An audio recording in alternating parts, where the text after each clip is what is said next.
एक हफ्ते पहले मैंने एक वीडियो बनाया था and from the very next day stock ने इस प्रकार की मूवमेंट दिखाई कि स्टॉक बहुत ही ऊपर चले गया। अगर आप इस मूवमेंट को कैलकुलेट करोगे तो आपको 33% निकल के आएगा। जो उसने एक महीने में गिरावट दी थी ना, सारा एक हफ्ते के अंदर रिकवर कर दिया। 1 वीक के अंदर 33% कोई स्टॉक निकाल के दिखाया तो मैं आपको बता दूं, मैंने आपको कई बार कहा कि आप इधर एवरेज कर लो, बट नहीं। देखिए, मैं आपको मेन चीज़ कह रहा हूँ कि मैंने कहा था ये मैंने कहा था वो वाला वीडियो नहीं है कि मैंने आपको पहले कहा था आप ये कर लो। वो सब हमारे चैनल पर नहीं चलता है, वो फिनग्रो की ऑडियंस डिसाइड करती है। मेन 3 चीज़ पे बात करूंगा, तीनों चीज़ आप घर लेके जाओगे। बहुत इंपॉर्टेंट वीडियो है। देखिए, सबसे पहले तो इसका पी देख लीजिए। 5 का पी है, बहुत ही ज़्यादा कम है। जब भी हमने वीडियो बनाया था, आप वो वीडियोस में चेक कर लेना, पी कितने का था आपको खुद पता चल जाएगा। And I am not doing it because मुझे आपसे कुछ वर्क कराना है। आप वर्क करोगे तब जाके आपका डेवलपमेंट होगा। मैं चाहूँ तो मैं अभी भी बता सकता हूँ, लेकिन चलिए वो आप चेक कर लेना पी क्या होता है और क्या था। आप सिंपली इस स्क्रीनर पर आके भी चेक कर सकते हो। स्क्रीनर पर आप इधर आ जाओ और पी के सेक्शन में आ जाओ, आपको पी पता चल जाएगा कि पी क्या था। अगर आप इधर आ जाओगे ना तो इधर आना, स्क्रीनर में पी रेशियो सिलेक्ट करना and then you will get it कि पी क्या था और अभी क्या हो गया। मतलब चलिए मैंने डिस्क्लोज कर ही दिया। देखिए, जब स्टॉक गिर रहा था तब पी बढ़ रहा था, मतलब, और फिर जब स्टॉक कंसोलिडेट करना चालू किया ना तब उसने पी ने भी कंसोलिडेट किया। अब जब स्टॉक बढ़ रहा है तो पी ही कम हो रहा है। अब ये क्यों हो रहा है वो भी मैं आपको आगे बताऊंगा, बट उससे पहले मैंने वीडियो क्यों नहीं बनाया वो जान लीजिए आप। क्योंकि देखिए, एक हफ्ते से इसका जो एवरेज निकल रहा है वो ये निकल रहा है। मैंने ये वेट कर रहा था कि एक हफ्ते का इसका एवरेज क्या है, because I am not a fan of repeating same thing in all the videos. तो फिर मैंने समझा कि एक ही वीडियो में मैं आपको बता दूंगा। तो एक हफ्ते तक मैं वेट किया, मैंने एवरेज देखा और एवरेज आ रहा है 29 लाख, ठीक है। और ये कल का और उस टाइम का पकड़ लो 46, और वो 29 लाख का एवरेज एक हफ्ते का आ रहा है। तो 29 लाख का एवरेज आ रहा है एक हफ्ते में जब स्टॉक बढ़ रहा है। अभी जनरली क्या होता है ना, जब स्टॉक गिरता है ना तो वॉल्यूम कम होती है और जब स्टॉक बढ़ता है ना तो वॉल्यूम ज़्यादा होती है। बट अभी हमें स्टॉक के केस में उल्टा देखने मिल रहा है। एक हफ्ते से स्टॉक बढ़ रहा है लेकिन उसकी वॉल्यूम देख सकते हो आप 30 लाख ही है। बट अगर आप एक महीने का वॉल्यूम देखो तो एक महीने में हमें पता चल रहा है कि स्टॉक बहुत ज़्यादा नीचे करेक्ट हुआ है और बहुत ज़्यादा क्रैश हुआ है। तो हमने देखा कि उसकी वॉल्यूम 35 लाख है, मतलब 6 लाख की वॉल्यूम में हमें कहीं ना कहीं झोल देखने मिल रहा है। ये झोल नहीं है, ये सीधा सिंपल मैथ है। ये क्या है पता है क्या, जब स्टॉक नीचे गिर रहा था तो 35 लाख के वॉल्यूम से नीचे गिर रहा था। अब जब स्टॉक बढ़ रहा है तो 29 लाख के वॉल्यूम से बढ़ रहा है। इसका मतलब सिंपल ये बताता है, और पी के साथ साथ पी भी एकदम कम है, ये भी हमें बताता है कि स्टॉक में बहुत ज़्यादा तेज़ी आनी बाकी है। क्यों आनी बाकी है? क्योंकि अगर हम देखें तो इसका जो 52 वीक हाई है ना, वो अराउंड यहाँ पर पकड़ के चल लीजिए 44 का है, और अभी स्टॉक किधर चल रहा है, 39 पे चल रहा है, जो आराम से 5% की अपवर्ड मूवमेंट आराम से दे देगा। अगर हम देखें तो ये मूवमेंट कितने की देता है, 2-2 पॉइंट की मूवमेंट देता है स्टॉक जनरली। और अभी स्टॉक 2 पॉइंट की ऐसा करके 3 दिन में ना ये अपने ऑल टाइम हाई को तोड़, मतलब 52 वीक हाई को तोड़ देगा एंड स्टॉक ऊपर चले जाएगा। तो अगर आपको 52 वीक हाई के नीचे और ऑल टाइम हाई के नीचे, मतलब अभी अगर आपको स्टॉक मिल रहा है ना 44 के लेवल के पहले, मतलब 44 के लेवल के पहले, तो आप थोड़ा सा इसके अंदर एवरेज आउट कर सकते हो या फिर फ्रेश एंट्री ले सकते हो या फिर कुछ भी कर सकते हो।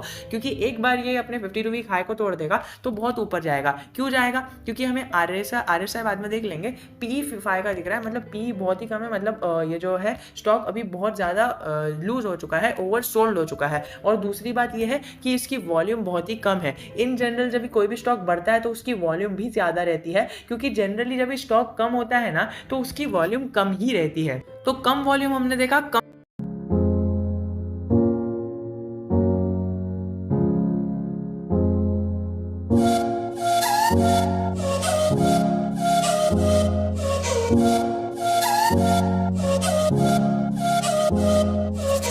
से कम वॉल्यूम है ना 35 है, तो ज़्यादा से ज़्यादा वॉल्यूम देखिए अभी हमें 2 दिन से देखने मिल रहा है कि वॉल्यूम बढ़े जा रही है। तो 29 लाख का एवरेज था, लेकिन अभी एवरेज कितना हो गया, 46 लाख। एंड स्टॉक हमें कंसोलिडेट मोमेंट में देखने मिला। इसका मतलब क्या है पता है, ये ऑपरेटर्स का गेम भी नहीं है। ये क्यों नहीं है? क्योंकि हमें देखने मिल रहा है कि स्टॉक ने कंसोलिडेशन दिया, स्टॉक ने सेलिंग दिया। इसका मतलब क्या है कि स्टॉक में सेलिंग भी हो रही है। ये ऐसा नहीं है कि ऑपरेटर्स भगाए जा रहे करोड़ों लगाए जा रहे हैं। नहीं दोस्तों, ऐसा नहीं हो रहा है स्टॉक में, क्योंकि इसके अंदर सेलिंग हो रही है। ये सबसे बड़ा गवाह है कि स्टॉक में मूवमेंट हो रही है और ऑर्गेनिक ग्रोथ हो रही है। अब जो तीसरी बात मैं आपको बताना चाहूँगा कंपनी के इतने दिन से है ना कई सारे चीज़ें हो गई है। इन्वेस्टर की कॉन्फ्रेंस कॉल हुई और यहाँ पर 2022 का फाइनेंशियल ईयर 2022 का आउटलुक आया और इसका जो ट्रस्ट डीड है वो आया। अब मैं सबसे पहले आपको एक चीज़ बता देता हूँ कि 31 अगस्त को एक आई थी कंपनी की तरफ से एक अपडेट आई थी। उन्होंने कहा था कि from 1 September you can use your bonus shares to trade.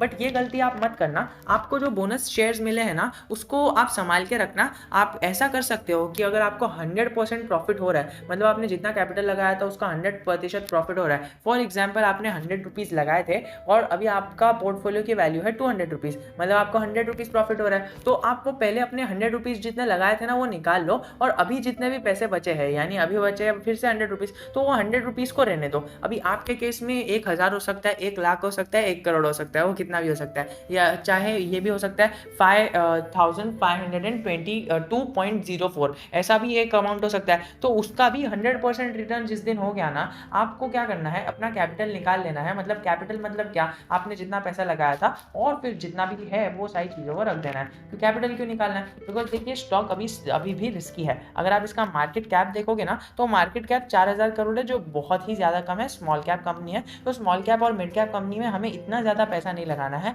और स्मॉल कैप और मिड कैप कंपनी का सबसे पहला रूल ये है कि किसी भी स्टॉक में आपके पास कितना भी कैपिटल है, वो मतलब आपके पास जितना भी कैपिटल है मार्केट में, आपने जितना भी पैसा मार्केट में लाया है उसका 2% से ज़्यादा किसी भी स्मॉल कैप और पेनी स्टॉक में इन्वेस्ट नहीं करने का। और मिड कैप स्टॉक मतलब 10,000 करोड़ के ऊपर का मार्केट कैप, आप इसका मार्केट कैप देख लो, इसका 4000 करोड़ का ही है, लेकिन जो भी स्टॉक का 10,000 करोड़ का मार्केट कैप उससे ज़्यादा ऊपर है ना, तो उस स्टॉक में 5% से ज़्यादा नहीं करने का। अभी ये सारी चीज़ें तो अलग हो गई। अब मैं आपको और एक चीज़ बताता हूँ जो बहुत ही इंपॉर्टेंट स्टॉक के लिए आती है, कि स्टॉक ने है ना 14 अगस्त को एक अनाउंसमेंट किया था, वो भी इन जनरल पढ़ लेंगे फिर आगे बढ़ेंगे। स्टॉक ने क्या अनाउंस किया था कि इसका जो रेगुलेशन 30 है सेबी का, वो फुलफिल होते हुए देखने मिला है और वो शेयर होल्डर्स को इन्होंने इन्फॉर्म किया। उसके बाद हमें न्यूज़ देखने मिली 19 अगस्त को कि इनका कॉन्फ्रेंस कॉल हुआ है, और कॉन्फ्रेंस कॉल पे भी हमें एक चीज़ देखने मिली कि ये जो कॉन्फ्रेंस कॉल है ना, ये अनऑडिटेड फाइनेंशियल रिजल्ट्स जो है ना वो जून क्वार्टर के 2021 के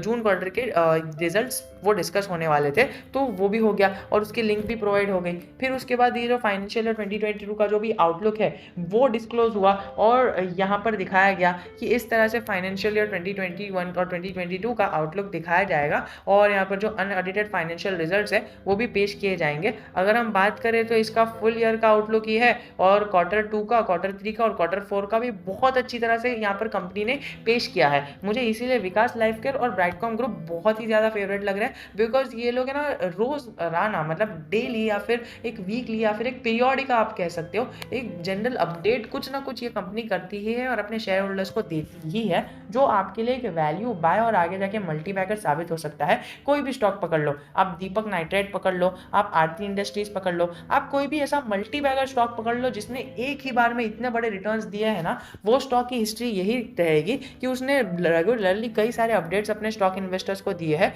चाहे वो अपने राइट इशू के फॉर्म में हो, चाहे वो अपने अनऑडिटेड रिजल्ट्स के फॉर्म में हो, चाहे उनकी कॉन्फ्रेंस कॉल के अंदर उनको एक हिस्सा देना हो, ये सारी चीज़ें भी दी हुई है। ये देखिए ये पूरा इन्होंने बना के दिया है। क्या बना के दिया है, उनके सब्जेक्ट्स में पढ़ लेते हैं। तो Brightcom group limited the company submission of trust deed under regulation of SEBI, ठीक है। तो ट्रस्ट डीड उन्होंने साइन करके दिया है, और ट्रस्ट डीड का मतलब दोस्तों बहुत ज़्यादा इंपॉर्टेंट होता है, क्योंकि देखिए ये भी हमें देखने मिला दीपक नाइट्राइट के केस में। मुझे अभी भी याद है कि उन्होंने जब स्टॉक, अभी देखिए स्टॉक की प्राइस ऐसी चल रही है, उन्होंने इस टाइम पर है ना अपना एक ट्रस्ट डीड भेजा था, और कई टाइम पर भेजा, लेकिन इस टाइम पर जो भेजा था ना वो बहुत ही इंपॉर्टेंट ट्रस्ट डीड माना गया था। अब ब्राइटकॉम ग्रुप में भी हमें यही देखने मिल रहा है। ब्राइटकॉम ग्रुप हमें कॉन्फ्रेंस कॉल्स करते रहता है, कई सारी एजीएम ईजीएम वोटिंग सारी चीज़ें इसके अंदर रेगुलरली और अच्छी तरह से होती है। आप उनकी मीटिंग्स अटेंड करोगे, आपको जो अभी मैंने पिछले ये पीडीएफ में लिंक बताई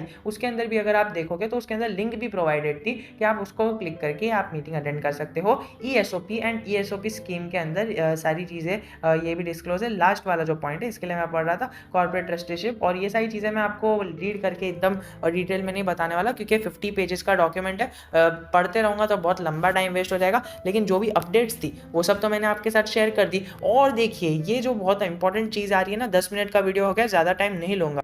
सेबी के न्यू मार्जिन रूल्स आए, आपको पता ही होगा कि सेबी ने नया मार्जिन रूल लाया है, लेकिन आपको जो नहीं पता होगा कि वो 1 साल से रूल चल रहा था। और वो अगर आपको पता है तो और एक चीज़ नहीं पता होगी कि कई सारे केसेस सेबी के अगेंस्ट हुए हैं, कई सारे ब्रोकरेज हाउसेज ने सेबी के अगेंस्ट केस किया है, लेकिन सेबी तो हमारी एकदम ऊपर वाली लेवल की है ना, stock exchange board of India ऐसे ही तो नहीं है, उनको कुछ फर्क नहीं पड़ा। बहुत सारी पिटीशन साइन हुए, नो ट्रेडिंग डे हुआ, कुछ नहीं, लेकिन हमारा 100% मार्जिन कटा तो कटा। तो ये कैसे कटा, सारा इतिहास इस वीडियो में आपको डिस्क्लोज करते हुए मिलेगा, तो आप उसको चेकआउट कर सकते हो, बहुत ही इंपॉर्टेंट वीडियो होने वाला है।